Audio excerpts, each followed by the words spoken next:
আসসালামু আলাইকুম। হুম, এখন যে দেখবো সেটা হলো ম্যাথমেটিক্যাল প্রবলেম। আমি লাস্ট ইয়াতে বলছিলাম ম্যাথমেটিক্যাল প্রবলেম গুলো দেখাই দিব। তা আসলে সময় হয়ে ওঠে না, এই জন্য যার কারণে পরীক্ষার আগের দিন দেখাই দিচ্ছি। আচ্ছা, তো আমরা ম্যাথে চলে যাই। কেমিক্যাল ইকুইলিব্রিয়ামের শুরুতে যে ম্যাথটা আছে সেটা হলো প্রবলেম নাম্বার 1। দা পার্শিয়াল দেখি একটু প্রবলেমটা।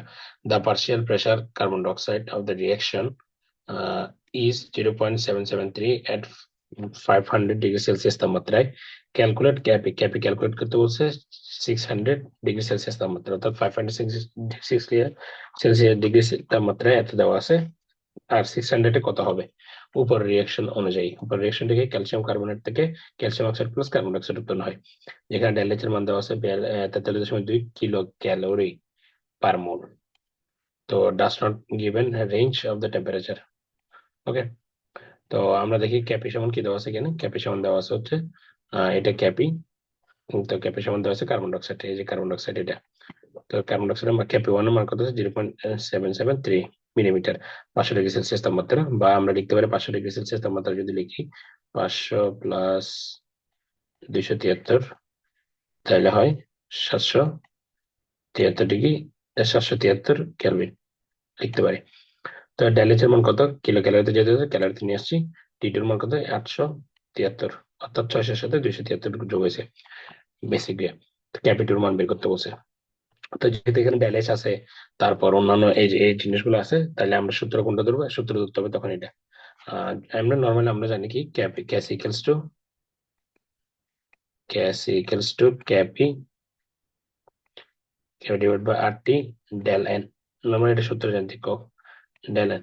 এটা কখনই হবে, তখনই হবে যখন হচ্ছে আর এবং টি এর মান টেম্পারেচার গুলো দেওয়া থাকবে, কিন্তু এখানে আর কোনো কিছু মান দেওয়া থাকবে না, তখন এই সূত্র লিখবো। তো এখানে কিন্তু দেওয়া আছে কি ডেল এইচ এর মান। তো এই জন্য সূত্র হবে কি log Kp T divide by Kp one del H 202.303 R T2 minus T1। তো এখানে একটা আর এর মান আছে। আর এর মানটা হচ্ছে আহ, এক এক জায়গার জন্য এক এক ভ্যালু, এক এক মানে টেম্পারেচার এক এক ভ্যালু হয়। তো এখানে আর এর মানটা কত, এখানে আমরা দেখতেছি যে ক্যালোরির মান দেওয়া, ক্যালোরি হিসাব করে দেওয়া আছে যে ডেলএচ এর মানটা। তো ডেলএচ এর মান যখন ক্যালোরি হিসাব করে দেওয়া আছে, আর এর মানটা তখন ক্যালোরি হিসেবে হবে। তাহলে এর মান ক্যালোরি হিসেবে কত 98 আহ 987 calorie, 987 calorie per mole. Mole inverse one K inverse one. তো কিন্তু যখন হচ্ছে ক্যালোরি হিসেবে থাকবে না, তখন আরেকটা বের হবে, এটা পরে দেখবো, পরের মেথে দেখতে। এই আমি জাস্ট কি করছি ডেল এইচ এর মান বসাই দিছি। কে এর মান ওই যে আর এর মান বললাম, যেহেতু ক্যালোরি হিসেব করছে এই জন্য ক্যালোরি হিসেবে আর এর মান হয়েছে। তাহলে টি2 এর মান কত 800, যেহেতু 600 ডিগ্রি সেলসিয়াস তাপমাত্রায়। আর এটা হচ্ছে 500 ডিগ্রি সেলসিয়াস তাপমাত্রা। টি1 এর মান কত ছিল বসাই, এই ভ্যালুটা নিয়ে এই ভ্যালুটা চলে আসছে। এটাই হচ্ছে 600 ডিগ্রি সেলসিয়াস তাপমাত্রায় আমাদের আনসার। তো এরপরে যেটা দিছে সেটা একটু দেখি। The value of Kp, the value of Kp 998 কেলভিনে কত। Kp at 998 kelvin at the reaction spot, তাহলে 998 কেলভিনে বলে দিছে। Partial pressure being measure atmosphere, calculate del G at 298 kelvin. 298 কেলভিনে ডেল জির মান বের করতে বলছে। নাইট্রোজেন দিয়েছে, হাইড্রোজেন দিয়েছে, অ্যামোনিয়া উৎপন্ন হয়েছে, এটা দেখাইছে। তো আমরা ডেল জির সূত্রটি জানি, ডেল জির সূত্র এটা মনে রাখা লাগবে। Del G equals to -2.303 RT log Kp. Okay, তো এখানে আর এর মান কত, এখানে আর এর মান সেম এজ ইউজুয়াল, যেটা উপরে বলছিলাম, এই যে R equals to 1.987 calorie mole litre mole kelvin বাস ওয়ান। টির মান যেহেতু কেলভিন, তাহলে কেলভিন 298 কেলভিন, আর ক্যাপের মান 876, তাহলে ডেলের মান ডেলজির মান জাস্ট টির মানটা বসাই দিয়ে আমরা আনসার বের করতেছি কেলভিনে, ক্যালোরিতে, সরি কেলভিন না ক্যালোরি। এরপর যেটা বলছে problem number 3, the equilibrium constant Kp of the reaction is এত এট 298 কেলভিন। 298 কেলভিনে ইকুইলিব্রিয়াম ক্যাপির মান কত এত 1.22 × 10⁻³ আর 2.16 এট 498 কেলভিন। 498 কেলভিনে 2.13, তাহলে ক্যাপি ওয়ান ক্যাপি টুর মান দিয়ে দিছে। ক্যালকুলেট ডেলএচ বের করতে বসে। তো আগের সূত্রটাই হবে, জাস্ট এখানে ভ্যালু চেঞ্জ হয়েছে, জাস্ট এখানে ডেলএচ এর মানটা বের করতে বসে। আগে ফার্স্টে বের করছে ক্যাপি টুর মান বের করছিলাম ওটাতে। এবার এটাতে হচ্ছে ক্যাপি টু ক্যাপি ওয়ান দুটোটার মান দিয়ে দিছে। টি2 টি1 এটার মানও দিয়ে দিছে।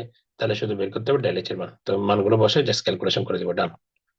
এই যে ক্যাপি টু ইকুয়ালস এত, আর ক্যাপি ওয়ান ইকুয়ালস টু হতো আর T2 T1 দুটোটাই দিয়েছে আর আমার ক্যালোরি হিসাব, যেহেতু ড্যালেস ক্যালোরি হিসেবে হয় তাহলে ক্যালোরি হিসেবে এটাই করব। তো সলভ করছি, মানগুলো বাম পক্ষে ডান পক্ষে বসাই, এটা সলভ করে ক্যালোরি হিসেবে আসছে। তো যেহেতু আমরা বলছিলাম যে ক্যালোরি ড্যালেস মান ক্যালোরি হিসাবে হয়, তাই এটাও আর এর মানটা ক্যালোরি হিসাব কানেক্টেড, একটার সাথে একটা কানেক্টেড। আরেকটা ম্যাথ দেখি।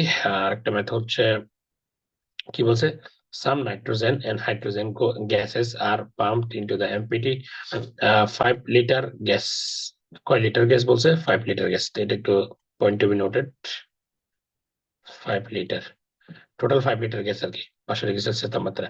when the equilibrium is established, 3 mole nitrogen, 2.10 mole hydrogen এবং 0.9298 ammonia are found to be present. Find the Casey of the reaction. এই রিঅ্যাকশনের ক্যাসি বের করতে বলছে। তা আমরা সূত্রকে জানি, ক্যাসি সমান কি জানি? ক্যাসি সমান আমরা শিখেছি reactant divide by sorry product divide by reactant. Product divide by reactant মানে হচ্ছে এখানে 2NH3, NH3 দেওয়া আছে, তার মানে এখানে NH3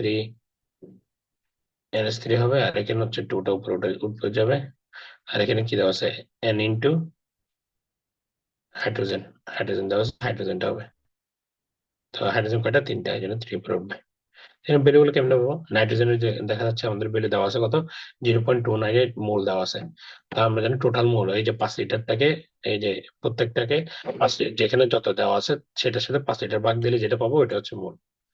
তো মোল 3 নাইট্রোজেন বলা ছিল 3 মোল, আর টোটাল কত 5 মোল, তারা টোটাল 5 মোলের কত আছে 0.6, আর এটা 5 মোলের কত আছে 0.42, আর এটা কত আছে 0.0596 মোল। এরপর প্রতিটা ভ্যালু মান বসাই দিব, স্যার এই যে প্রতিটা ভ্যালু মান বসাই দিচ্ছি, ক্যালকুলেট করে answer পেয়েছি। এগুলো প্রিটি ইজি, ছোট ছোট ম্যাথ। এরপর হচ্ছে the value of Kp equals to 25 degree Celsius, sorry the value of Kp at 25 degree Celsius reaction এত, অর্থাৎ 25 ডিগ্রি সেলসিয়াস। একটু দেখার বিষয়, এটা হচ্ছে ক্যাপির মান দিয়েছে। তবে ক্যাপির মানটা কিসে দিচ্ছে এটা একটু দেখার বিষয়, সেটা হচ্ছে অ্যাটমসফিয়ারে। Calculate the value of Kc, ক্যাসির ভ্যালু বের করতে হচ্ছে সাম টেম্পারেচার, সেম টেম্পারেচারে। তা আমরা এখানে দেখতেছি ক্যাপি দিছে, ক্যাসি ক্যাপির মান দিয়েছে, ক্যাসি বের করতে বলছে, এখানে কোনো ড্যালেন নাই বা অন্য কোনো কিছু নাই। তো 25 ডিগ্রি সেলসিয়াস টেম্পারেচার দুটার ক্ষেত্রে কি T1 ইকুয়ালস টু T2, দুটার ক্ষেত্রে সেম। তো আমরা এখানে দেখতে পাচ্ছি যে আমরা কোন সূত্রে অ্যাপ্লাই করবো, আমি বলছিলাম যে Kc equals to Kp divide by Kp into RT whole to the power del n. তো এখানে দেখি যে ক্যাপের মান দিয়েছে 1.98 × 10 এত, আর টির মান দিয়েছে 273 সাথে 25 ডিগ্রি সেলসিয়াস, যেহেতু 273 যোগ করে এটা। আর ডেলের মান কত হবে? ডেলের মান হবে যে প্রোডাক্ট থেকে রিয়েক্টেন্টের বিয়োগ দিয়ে যত আসে। প্রোডাক্টের মান কত? 2, রিয়েক্টেন্ট কত? এদিকে 2, এখানে 1, তাহলে 2 + 1 3, তাহলে -1 হচ্ছে, এটা হচ্ছে ডেলেনের মান। তো আমরা বলছিলাম যেহেতু অ্যাটমসফিয়ারে দেওয়া থাকলে যদি ভিন্ন হয়, যেহেতু ক্যালভিনে দেওয়া থাকলে একরকম মান হয়, অ্যাটমসফিয়ারে দেওয়া একটা।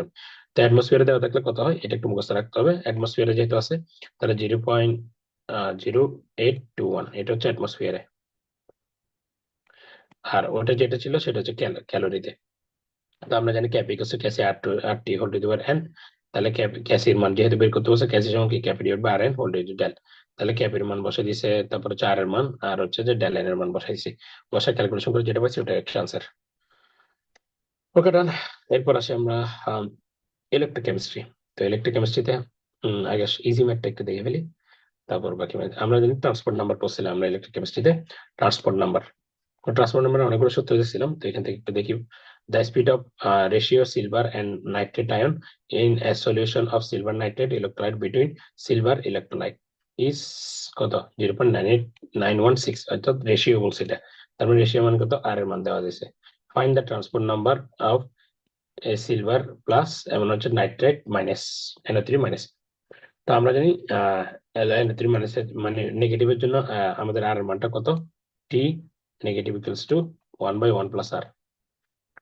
তো এটার ভ্যালু, আর এর মানটা জানি আমরা, তো এটার ভ্যালু বের করে ওই পুরো 1 থেকে আমরা যদি এই নাইট্রেটের মানটা বিয়োগ দিই, তাহলে এই সিলভারের মানটা পাই যাবো। তো দেখি একটু যে NO3 এর মানটা কত? 1/1 প্লাস আর। এখানে আর মান বসাই দিচ্ছে, বসাই ও 0.52 বেরিয়েছে। তো এখন সিলভারের প্লাস কেমনে বের করবো? 1 থেকে যদি নাইট্রেটের এটা মাইনাস করে দিই, তাহলে যে সিলভারের মানটা পাই যাচ্ছে। এভাবে এই ম্যাথটা ক্যালকুলেট করবো। এরপরে দেখি প্রবলেম নাম্বার 1।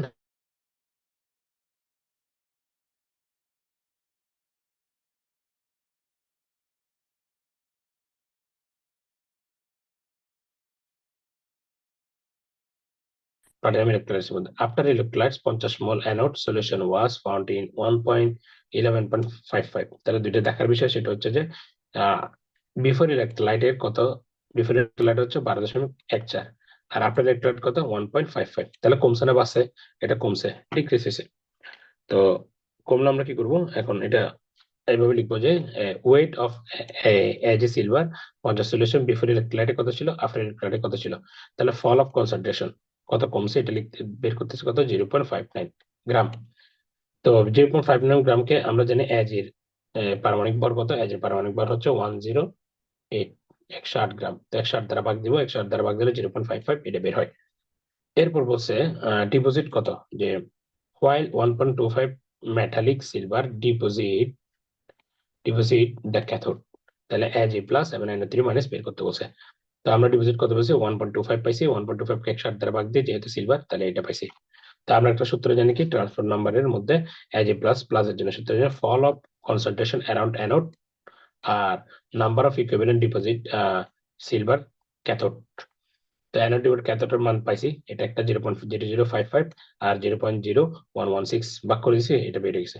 তো এটা প্লাস একটা পাইছি, তাহলে নেগেটিভটা কিভাবে বের করবো, পুরো 1 থেকে যেটা পাইছি আমরা ওইটা বিয়োগ করলেই আমাদের মানটা বেরিয়ে যাচ্ছে 1 থেকে এটা। I hope clear.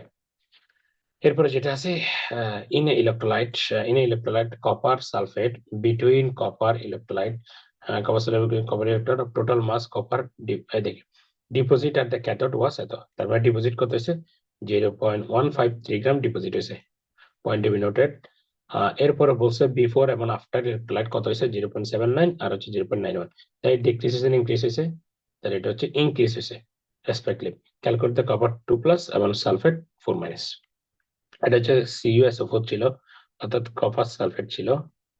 Copper sulphate থেকে অ্যানায়ন এবং ক্যাটায়ন তৈরি হয়।